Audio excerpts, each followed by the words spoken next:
আমরা ঐক্যজোট কারিয়াইন করতে চাই না। আমাদের একটাই দাবি, কোরআন দিয়ে যারা এদেশে সমাজ গঠনের জন্য কাজ করবে, আমাদের শরীরে এক ফোঁটা রক্ত থাকা পর্যন্ত আলহামদুলিল্লাহ তাদের সাথেই থাকবো। কোরআনের কথা জাতীয় সংসদে চলুক, এর আগে আপনারা চান? কোরআন দিয়ে দেশ চলুক, এর আগে আপনারা চান?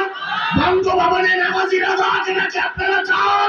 তাই যদি চান তাহলে আজকের এই বিশাল কাফেলা শপথ নিতে হবে, একটা বারের জন্য বাংলাদেশ সরকারের দায়িত্ব কোরআন ওয়ালাদের হাতে আমরা তুলে দেব। ইনশাআল্লাহ বলেন, ইনশাআল্লাহ বলেন, ইনশাআল্লাহ বলেন। আমরা আগামীতে কোরআন ওয়ালাদেরকে জাতীয় সংসদে দেখতে চাই। আল্লাহ যেন কোরআন ওয়ালাদের হাতে জাতীয় সংসদের ক্ষমতা দিয়ে দেশটার শান্তিময় অবস্থায় ফিরিয়ে দেয়। সকলে বলুন আমিন। আমি বলতেছিলাম খাদ্যের দায়িত্ব কার হাতে? সুলাইমান পয়গম্বর খাদ্য দিতে পারেন নাই, একটা মাছেরও খাদ্য তিনি দিতে পারেন নাই। পরবর্তীতে বলা হচ্ছে ওমা তাদরি নাফসুন বিআইয়ি আরদিন তামুত, কখন কোন জায়গায় কার মৃত্যু হবে কে জানে? জোরে বলেন, মৃত্যুর খবর কার হাতে? আপনি আমারে মারতে চাইলেই মারতে পারবেন না।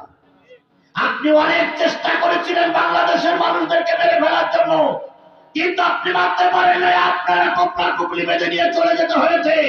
আর আমি জানি আমার হায়াত আমার মউত, ইন্না সালাতি ওয়া নুসুকি ওয়া মাহইয়ায়া ওয়া মামাতি লিল্লাহি রাব্বিল আলামিন। সবকিছু কার হাতে? সুতরাং আমার মৃত্যুটাও কার হাতে? আমার সাবেক এমপির মৃত্যুটা কার হাতে? উনি জাতীয় সংসদে সেই 4-5 থেকে ওই গোটা জালেমদের ক্ষমা তৌফিক ইল্লা বিল্লাহ ওয়া আখিরু দাওয়ানা আলহামদুলিল্লাহি রাব্বিল আলামিন। আল্লাহুম্মা